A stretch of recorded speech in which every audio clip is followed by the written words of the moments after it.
नमस्कार, India voice पर स्वागत है आपका। मैं हूं आपके साथ प्रियंका मिश्रा। बुलेटिन की करेंगे शुरुआत। यूपी की सियासत से जुड़ी बड़ी खबर सामने आ रही है। मोहन भागवत से मुलाकात करेंगे सीएम योगी आदित्यनाथ। कल भागवत से मुलाकात करेंगे सीएम योगी। आरएसएस प्रशिक्षण शिविर में करेंगे मुलाकात। आरएसएस प्रशिक्षण शिविर में करेंगे मुलाकात। चुनाव के बाद योगी भागवत की पहली मुलाकात में यूपी के नतीजों पर होगा मंथन। मुलाकात में यूपी के नतीजों पर होगा मंथन। मोहन भागवत से मिलने गोरखपुर आएंगे सीएम योगी। कल भागवत से मुलाकात करेंगे सीएम योगी आदित्यनाथ। तो लोकसभा चुनावों के बाद संघ और भारतीय जनता पार्टी के सामंजस्य को लेकर जिस तरह की खबरें निकलकर सामने आ रही थी, उसके बाद मुख्यमंत्री योगी आदित्यनाथ चुनाव के बाद पहली बार संघ प्रमुख मोहन भागवत से मुलाकात करेंगे। देखना ये होगा कि इस मुलाकात के बाद क्या कुछ निकलकर सामने आता है। लेकिन इस बात की अटकलें लंबे समय से लगाई जा रही थी कि जिस तरह से लोकसभा चुनाव में भारतीय जनता पार्टी को करारी हार का सामना उत्तर प्रदेश में करना पड़ा है, ऐसे में संघ के जिस तरह से बयान आ रहे थे, बीजेपी के राष्ट्रीय अध्यक्ष जेपी नड्डा ने जिस तरह से भारतीय जनता पार्टी को आत्मनिर्भर करार दिया था, उसके बाद ये तमाम अटकलें लगाई जा रही थी। अब देखना यह है कि सीएम योगी आदित्यनाथ और संघ प्रमुख मोहन भागवत की मुलाकात के बाद क्या कुछ निकलकर सामने आता है।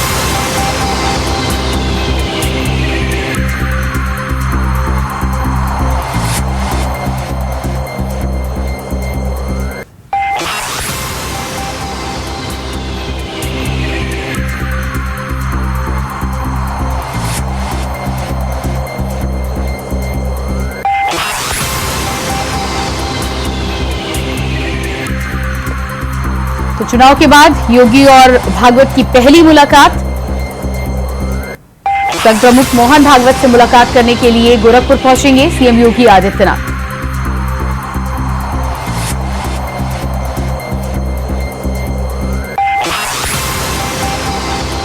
और इसी खबर पर हमारे साथ गोरखपुर से संवाददाता अवनीश मणि त्रिपाठी लाइव जुड़ चुके हैं। जी अवनीश, जिस तरह से मोहन भागवत से मुलाकात करने के लिए कल सीएम योगी आदित्यनाथ गोरखपुर पहुंचेंगे, क्या कुछ तैयारियां हैं, कहां पर होगी मुलाकात?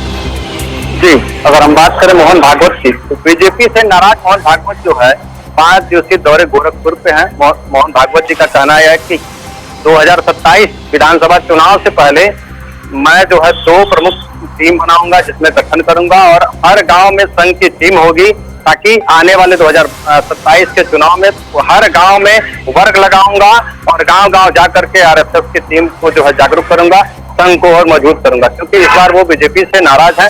अभी कुछ देर बाद वो मुख्यमंत्री से उनके गोरक्षपीठेश्वर महाराज का दर्शन पूजन करेंगे और मुख्यमंत्री आवास से मुख्यमंत्री महोदय से मुलाकात भी करेंगे और संघ को लेकर के चर्चा भी करेंगे।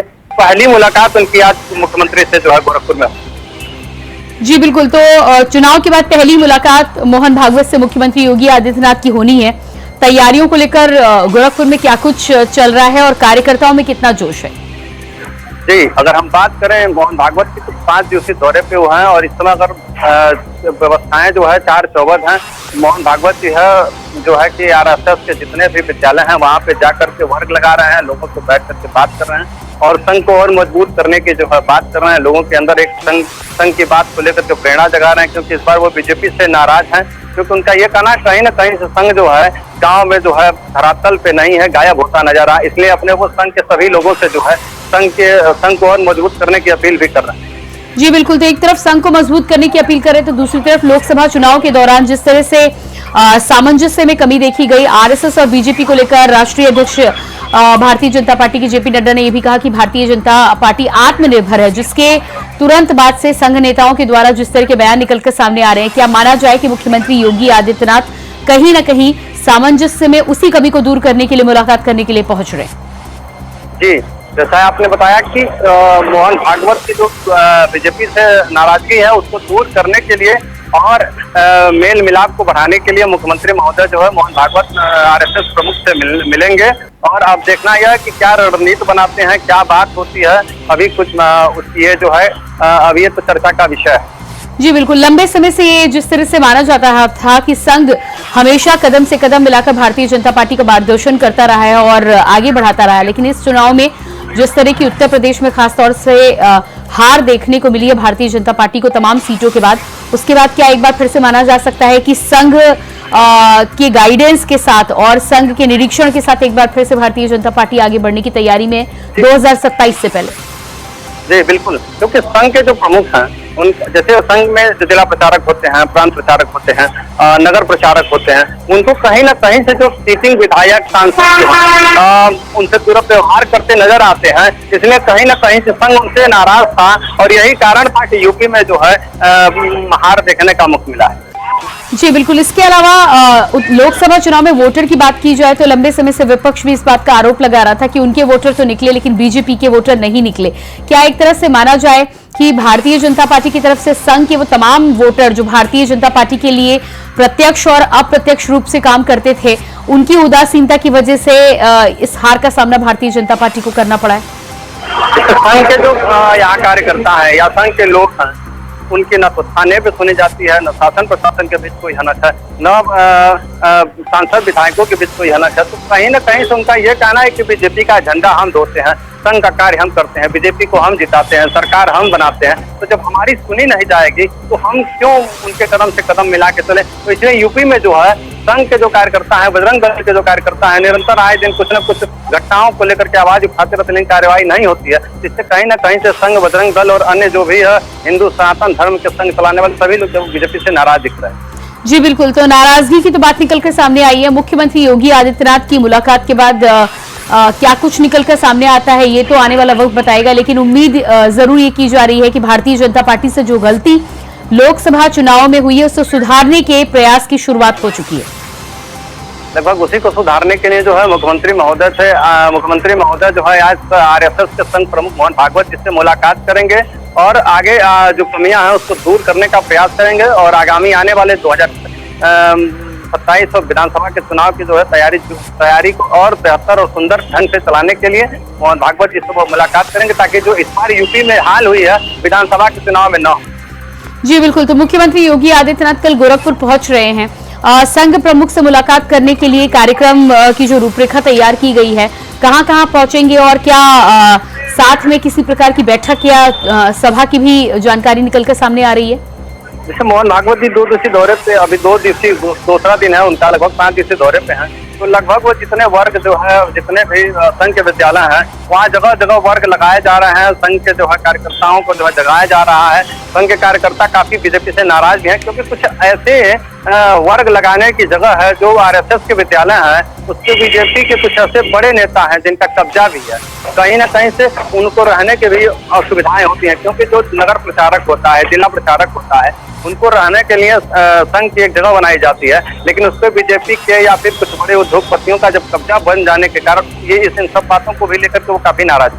जी बिल्कुल। तो एक तरफ मुख्यमंत्री योगी आदित्यनाथ और मोहन भागवत की मुलाकात होनी है, तो दूसरी तरफ जिस तरह से आप जानकारी दे रहे हैं कि वर्ग को लेकर जानकारी निकलकर सामने आ रही है, तो क्या ऐसे में माना जाए कि एक बार फिर से धरातल पर और मजबूत पकड़ बनाने की तरफ भी संघ लगातार कवायद करता हुआ नजर आ रहा है? जी, अब अगर बात करें संघ की, तो पिछले चुनाव में आगामी जब बीजेपी के 2-2, 3 बार सरकारें बनी, तो संघ का सबसे मेन भूमिका रहा, क्योंकि संघ आए दिन रथ यात्रा से लेकर के तमाम वर्ग को लगा करके गांव-गांव जा करके लोगों को संघ ने जगाया और तमाम कार्य भी किया। क्योंकि इस बार जो है संघ काफी नाराज है, क्योंकि संघ की बातों को सुना नहीं जाए। कुछ ऐसे लोग हैं जो धर्मांतरण का प्रयास भी करते हैं, लेकिन संघ के लोग वहां जाते हैं, कोई कार्यवाही नहीं होती है। प्रतिनिधित्व जो है वहाँ का प्रतिनिधित्व का जो दायित्व कर रहा है वो भी संघ का सहयोग नहीं करता है, प्रशासन भी सहयोग, कहीं ना कहीं से संघ को नाराजगी है। तो इस बार देखना यह कि कितना कारगर साबित होता है कि संघ इस बार जो है 2027 के चुनाव में कितनी बीजेपी की मदद करेगा। जी बिल्कुल। तो जिस तरह से संघ को लेकर और भारतीय जनता पार्टी के मुख्यमंत्री योगी आदित्यनाथ मुलाकात को लेकर अब जानकारी सामने आ रही है, इस मुलाकात के बाद क्या उम्मीद एक बार फिर से ये भी लगाई जा सकती है कि हमेशा से माना जाता है कि संघ की एक इकाई भारतीय जनता पार्टी है और उसी के आधार पर काम होता है, तो क्या 27 के चुनाव या आगे आने वाले चुनाव फिर से उसी आधार पर लड़े जाएंगे? हाँ बिल्कुल, उसी आधार पर लड़े जाएंगे। और सबसे बड़ी संघ की एक और बात आ गई है पहले संघ में जो जिला प्रचारक बनाए जाते थे, नगर प्रचारक बनाए जाते थे, प्रांत प्रचारक बनाए जाते थे, वो लोगों के बीच जाकर के वर्ग लगाते थे, लोगों को संघ के बारे में बताते थे, उनको हिंदुत्व की लड़ाई के बारे में बताते थे, जागरूक करते थे। लेकिन अब संघ में कुछ ऐसे लोग भी आ गए हैं जो संघ को अपना व्यवसाय बना लिए हैं, बड़ी बड़ी नौकरियों की दिलाने की बात करते हैं, तमाम वादे भी करते हैं। तो इसलिए कहीं ना कहीं से कुछ संघ में भी जो लोग ऐसे आ गए हैं जो हिंदुत्व की लड़ाई न लड़के अपनी लड़ाई लड़ने का प्रयास करते हैं। जी इसलिए बिल्कुल कहीं ना कहीं से संघ में कुछ लोग हैं। जी। तो अवनीश, देखना यह है कि तमाम मोहन जानकारी भागवत के लिए बहुत बहुत शुक्रिया आपका। और इसके बाद बात करेंगे अगली खबर को लेकर। सुप्रीम कोर्ट का एनटीए याचिकाकर्ताओं को नोटिस जारी, सुप्रीम कोर्ट का काउंसलिंग पर रोक से इनकार। नीट परीक्षा मामले की सुप्रीम कोर्ट में सुनवाई, सुप्रीम कोर्ट ने केंद्र एनटीए से 1 हफ्ते में मांगा जवाब। सीबीआई जांच की मांग पर भी सुनवाई हुई, तो वहीं एनटीए की ट्रांसफर अर्जी पर नोटिस जारी, सभी अर्जियों पर 8 जुलाई को होगी सुनवाई। एनटीए ने सभी याचिकाओं को किया संबद्ध, एससी का काउंसलिंग पर रोक से इनकार। सुप्रीम कोर्ट ने केंद्र एनटीए से 1 हफ्ते में मांगा जवाब। नीट परीक्षा मामले में सुप्रीम कोर्ट में सुनवाई, 8 जुलाई को होगी अगली सुनवाई। एनटीए की सभी याचिकाओं के संबंध में होगी सुनवाई।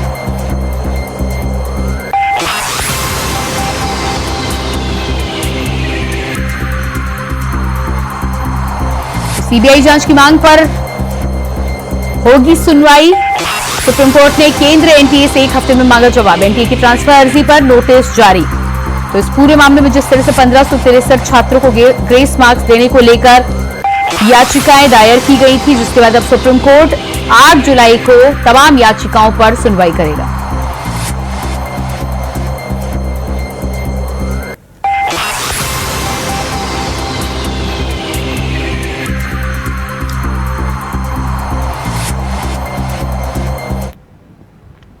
केंद्रीय मंत्री बनने के बाद मनोहर लाल पानीपत पहुंचे, जहां उन्होंने बीजेपी कार्यकर्ताओं से बातचीत की।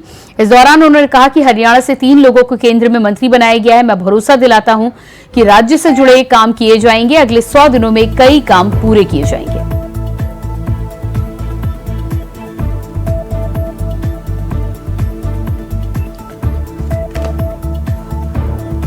सांसद बने मनोहर लाल ने जनता के बीच पहुंचकर 100 दिनों में कामकाज पूरे करने का किया वादा। साफ तौर पर उन्होंने कहा कि 3 मंत्री हरियाणा से हैं, इससे हरियाणा के विकास के लिए आगे बढ़कर काम किया जाएगा। सबसे ज्यादा दिन की सरकार आज भारतीय जनता पार्टी की हो गई है। खट्टर साहब आगे बढ़ो, हम तुम्हारे साथ हैं। तो भाइयों बहनों, जय श्री राम, जय श्री राम, जय श्री राम, मनोहर जी को जय श्री राम, जय श्री राम, जय श्री राम। भाई बहनों, मैं तो आपको इतना विश्वास दिलाता हूँ कि अब चूंकि 3 मंत्री हरियाणा से बने हैं, केंद्र सरकार का बहुत बड़ा रोल होता है विकास के नाते, बाकी अन्य बातों के नाते।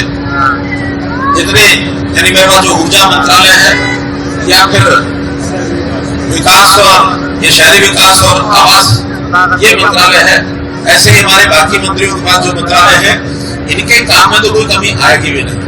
और भी जो केंद्र सरकार के काम होंगे, हम तीनों मिलकर के हरियाणा के हर व्यक्ति का काम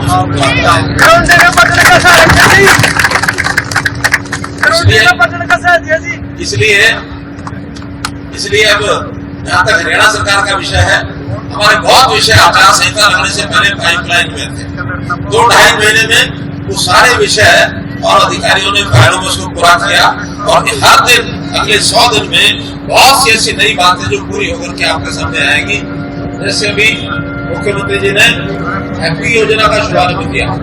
हैप्पी योजना माने हर गरीब परिवार का 24 जून को संसद के विशेष सत्र का आयोजन किया जाएगा, जिसको लेकर संसदीय कार्य मंत्री किरण रिजिजू ने कहा कि 18वीं लोकसभा का ये पहला सत्र है। मैं चाहता हूं कि पक्ष विपक्ष मिलकर संसद को अच्छे से चलाए। जनादेश जैसा भी हो, हमें स्वीकार करना चाहिए।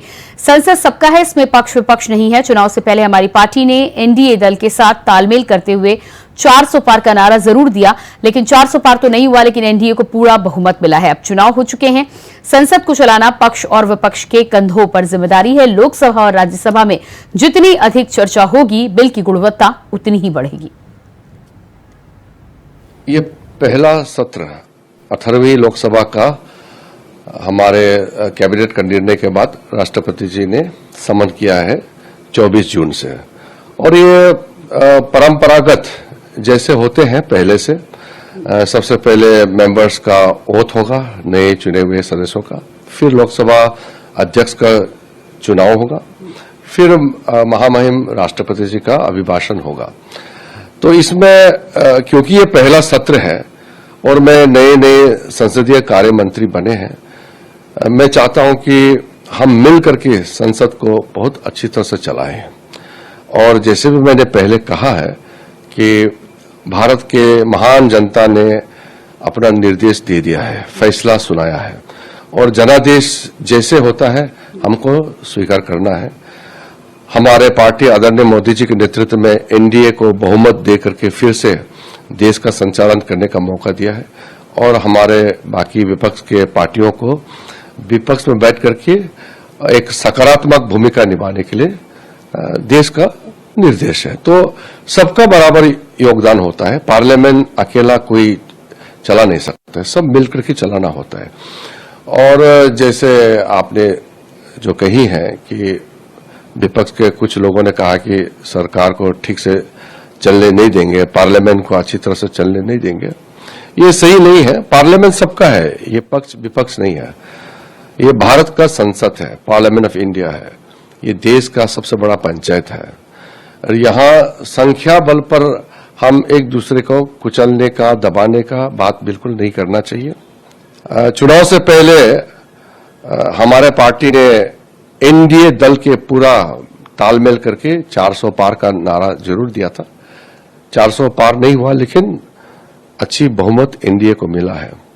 उसी प्रकार से जो विपक्ष के लोगों ने भी कहा कि लिख के रखो 4 तारीख में मोदी जी दोबारा प्रधानमंत्री नहीं बनेंगे, मोदी जी जा रहे हैं, इस तरह का वो चुनाव के लिए नारा जरूर लगाया, लेकिन जनता ने अपना फैसला सुनाया। मोदी जी फिर से तीसरी बार प्रधानमंत्री बन गए हैं। अब जब चुनाव हो गए हैं, अब देश का संचालन का बागडोर प्रधानमंत्री जी के नेतृत्व में हमारे सरकार को दिया है, लेकिन पार्लियामेंट को चलाना, संसद को चलाना, ये पक्ष विपक्ष, ऑपोजिशन रूलिंग, दोनों मिलकर ही चलाना होगा। और अच्छा बहस हो, डिबेट एंड डिस्कशन डेमोक्रेसी का कोर हमारा एक अहम चीज है, जिसके बिना डेमोक्रेसी नहीं चल सकता है। जितना ज्यादा बहस होगा, जितना अच्छा चर्चा होगा लोकसभा राज्यसभा में, उतना ही बिल का क्वालिटी बढ़ता है, उतना ही सरकार अलर्ट होता है और देशवासियों को अच्छा लगता है। इसलिए पूरा देश देख रहा है ये 18th लोकसभा जो है कैसे चलेंगे, देश देख रहा है। इसलिए अच्छा डिबेट और डिस्कशन करके हर सदस्य ये प्रूव करे कि उसको मेंबर बनाया पार्लियामेंट में, वो जनता ने सही फैसला दिया है, ये लोगों को महसूस होना चाहिए। हम पार्लियामेंट में घुस करके सिर्फ हंगामा करेंगे और डिस्कशन नहीं करेंगे तो हमारे जनता ही पूछेंगे कि आपको पार्लियामेंट में किस लिए भेजा है।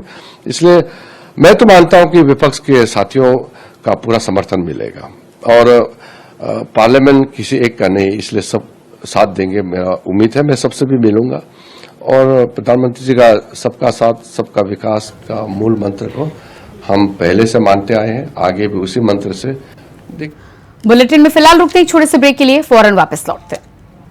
ब्रेक के बाद बात करेंगे अगली खबर को लेकर। रांची से बड़ी खबर सामने आ रही है, मंत्री पद को लेकर कांग्रेस विधायकों में होड़। कांग्रेस प्रदेश प्रभारी गुलाम अहमद मीर के बयान से सियासत तेज, मंत्रियों की परफॉर्मेंस सही नहीं, गुलाम अहमद मीर का यह बयान सामने आया। बयान के बाद प्रदेश में बढ़ी सियासत, कांग्रेस में कलह, पक्ष में विवाद, मंत्री पद को लेकर कांग्रेस विधायकों में होड़।